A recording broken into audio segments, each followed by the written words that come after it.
Dalam falsafah Jawa dikatakan ngono ya ngono, beojo ngono, gitu loh. La ilaha illallah, la ilaha illallah, la ilaha illallah, Muhammadur Rasulullah.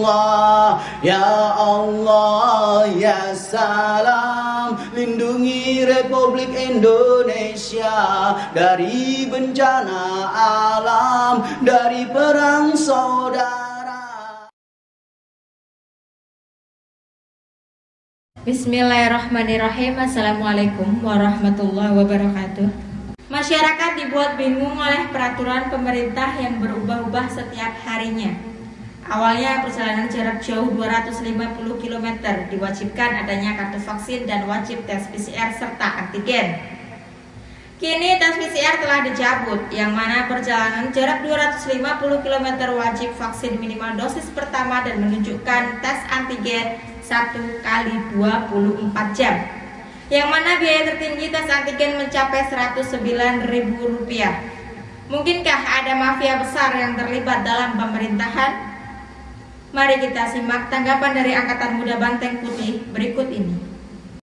Ibda bil basmalah, bismillahirrahmanirrahim. Sallu ala nabi, sallallahu ala Muhammad, sallallahu ala Muhammad, sallallahu ala Muhammad. La hawla wa la quwwata illa billah. Ashhadu an la ilaha illallah wa ashhadu anna Muhammadar Rasulullah. La hawla wa la quwwata illa billah. Rabbi israh li sadri wa yassir li amri wa hlul 'uqdatam min lisani. Hasbunallahu wa ni'mal wakil, ni'mal mu'min. Subhanallah walhamdulillah wa la ilaha illallah wallahu akbar. Ibda bil basmalah, bismillahirrahmanirrahim. Sallu ala nabi sallallahu. Pada kesempatan ini kita mengkaji sesuatu yang sudah basi pada prinsipnya, sesuatu yang sudah jamak terjadi, sesuatu yang sudah lazim dilakukan oleh siapa? Para penguasa di setiap negara yang ada di dunia ini. Kita tarik lagi, kita fokus kepada Negara Kesatuan Republik Indonesia. Sudah lazim adanya jika seorang penguasa akan dikelilingi para cukong-cukong, para bandar-bandar. Para penguasa pasti dikelilingi para mafia-mafia, baik mafia ekonomi maupun mafia politik.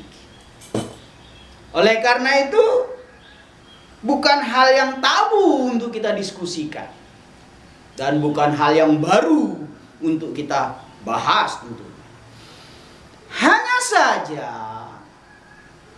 karena situasi dan kondisi saat sekarang ini adalah sangat amat memprihatinkan, yaitu tentang COVID-19.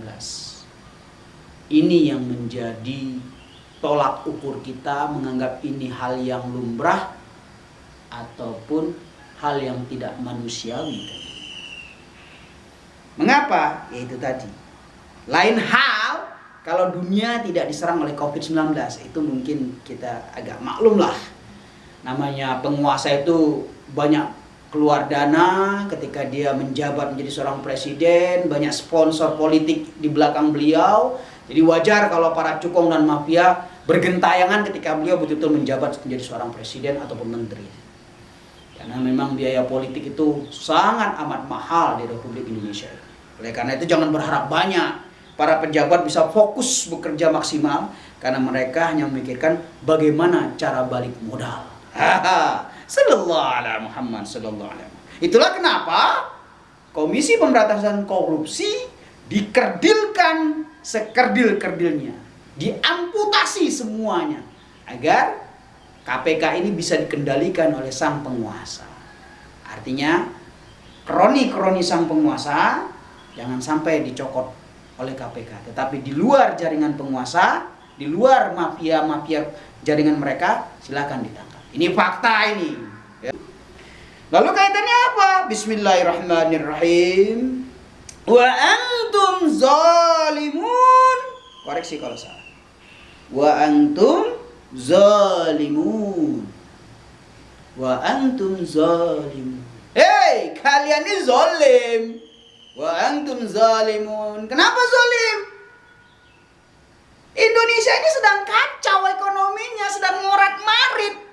Sempat-sempatnya kalian ini mencekik lagi rakyat. Sempat-sempat situasi pandemi ini mencari keuntungan. Subhanallah, wa antum zalimun. Kamu ini betul-betul zalim. Subhanallah. Lihat situasi dong. Dalam falsafah Jawa dikatakan ngono ya ngono, be aja ngono, gitu loh. Korupsi ya korupsi, tapi jangan kebangetan kayak orang nggak punya akal, nggak punya hati nurani. Ini masa pandemi, masa berkabung sedunia, wabil khusus Indonesia, ekonominya terpuruk di titik nadir, PHK di mana-mana, kelaparan di mana-mana, ini fakta.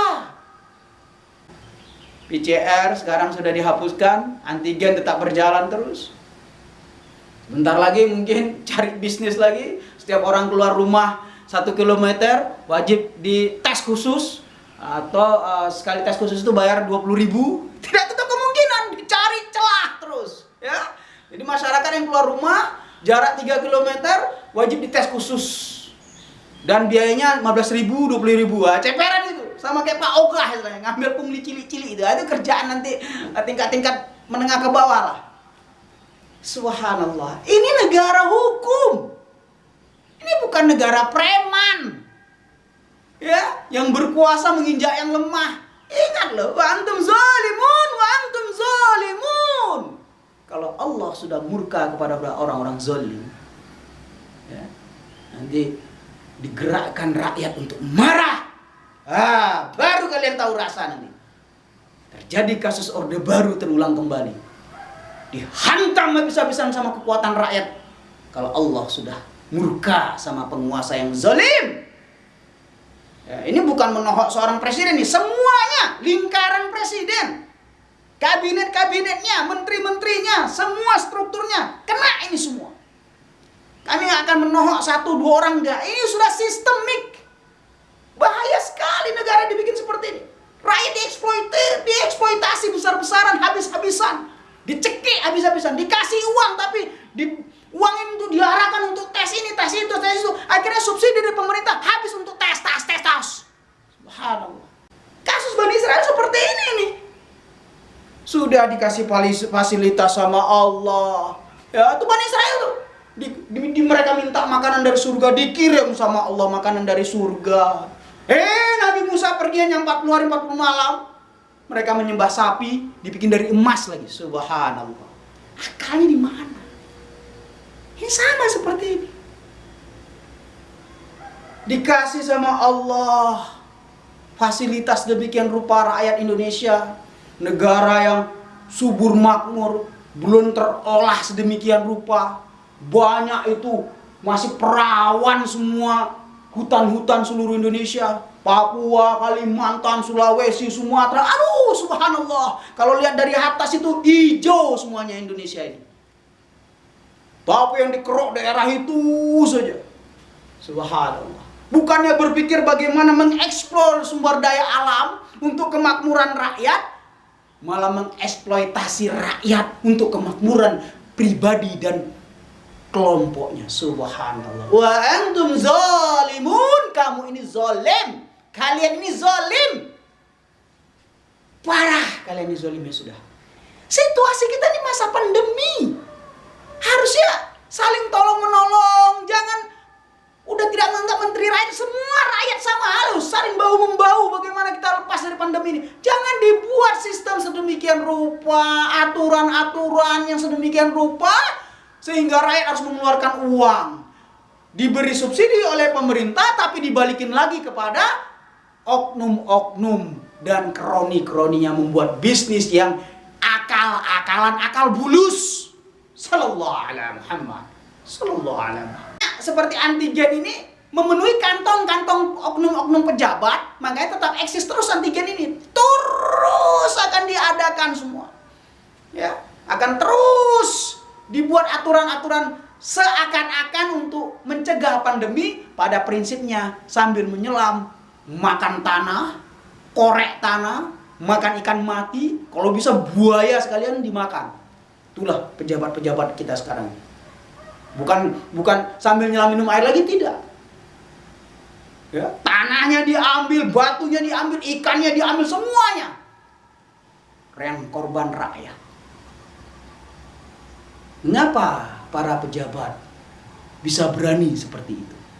Maaf, bukan hanya sekarang ini saja, dari dulu, nggak perlu kami sebut. Makanya kami katakan oknum. Mengapa? Nah, cuman di rezim sekarang ini tambah parah. Tambah jadi banyak pejabat yang gila uang, gila harta.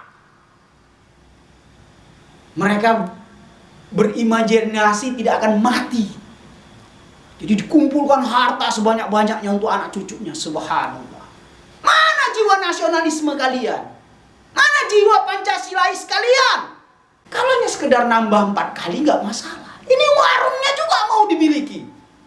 Sehingga orang lain tidak bisa makan di warung itu. Inilah fenomena saat sekarang ini. Sehingga rakyat kelaparan. Karena jatah rakyat dimakan semua sama oknum-oknum pejabat. Sallallahu ala Muhammad. Sallallahu ala Muhammad. Ibda' bil basmalah. Bismillahirrahmanirrahim. Sadarilah. Mau sampai kapan kalian seperti ini? Lihat usia kalian. Sudah tidak muda lagi. Rata-rata kalian udah 40-an ke atas, 50-an, 60-an. Bahkan ada yang menteri umurnya dirayakan kemarin sudah 70 lebih. Subhanallah. Seharusnya lebih introspeksi diri dengan usia 70 tahun itu.